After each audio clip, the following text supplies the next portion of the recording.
You know, we spend our entire lives chasing success. But what about its shadow, failure? It's that thing we try so hard to avoid, but it always seems to find a way to show up, uninvited, and just wreck our best laid plans. But what if I told you that failure isn't random? What if it's actually a system, running on a hidden logic you were never taught? See, this is the question that changes everything. It's not about luck, it's definitely not about raw talent, and it's not even about just working harder. The source material we're breaking down today makes a pretty radical claim. The answer is hiding in the gap between what is actually real and the story you tell yourself is real. And this quote just nails the core problem. You don't actually live in reality. You live in your map of reality. And if that map is drawn wrong, it doesn't matter how fast you run or how hard you work, you're always going to end up in the wrong place. Failure isn't some destination, it's just a flaw in the map. Okay, so let's pull out that map and take a really hard look. The first and kind of startling insight is that what we call reality isn't solid at all. It's a personal construction built on a foundation of invisible and often unquestioned beliefs. I want you to think of your mind like a computer, right?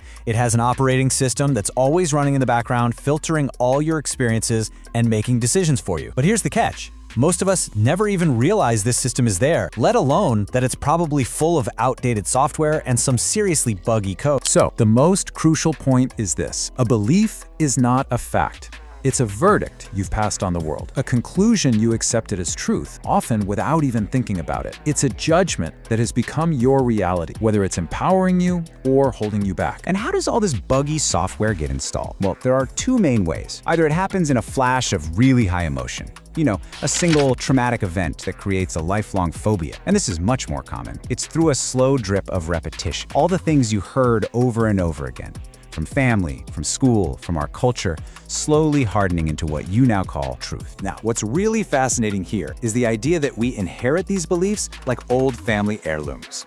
The source material tells this great story about a man who reused the same coffee grounds all week just to save like 30 cents. Why? Because his father did it to survive the Great Depression. The belief, waste nothing, was passed down long after the scarcity that created it was gone. It really makes you wonder, how many of these ghost beliefs are you still running? So, if our reality is just a story that's built on these old beliefs, it brings up a huge question. Who is the narrator? And more importantly, can we even trust them? This brings us to that constant voice chattering away inside your own head. You know the one I'm talking about.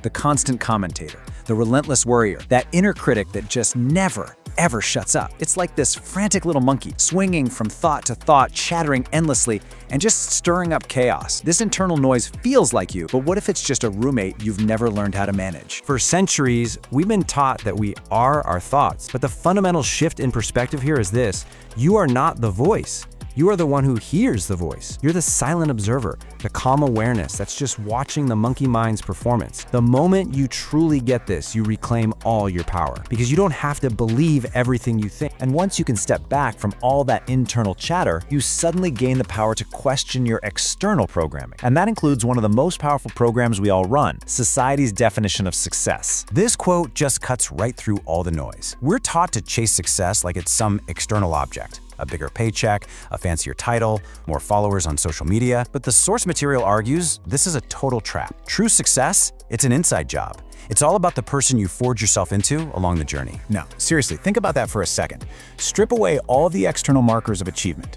What if success was measured by your character, your integrity, your contribution, your passion? This is a profound shift from a frantic life of just getting stuff to a focused life of meaning. So let's connect the dots here. If your reality is just a construct of your beliefs, and you are not the voice of your thoughts, then an incredible truth emerges. You have the power to be the architect of your own life. You can stop being a character in a story written by other people and finally start being the author. The stakes could not be any higher. This is the principle of radical responsibility. You either live a life by design, consciously choosing your beliefs, your thoughts, and your actions, or you live a life by default, just letting your old programming and other people's agendas decide your fate for you. And look, this isn't just some nice philosophy.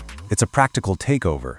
You are the CEO of your life. That means you are solely responsible for your attitude, because that's always a choice. Your happiness, because it's an internal state, not some external reward. Your emotions, because they are your reactions to events, not the events themselves.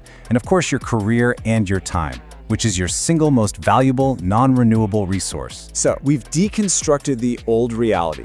We've taken ownership, But how do you actually start building the new one? What is the master key that turns a good intention into tangible, real-world results? It's this simple, unbelievably powerful tool: a goal. A goal transforms a fuzzy wish into a concrete target. The source material describes your brain as a goal-seeking device.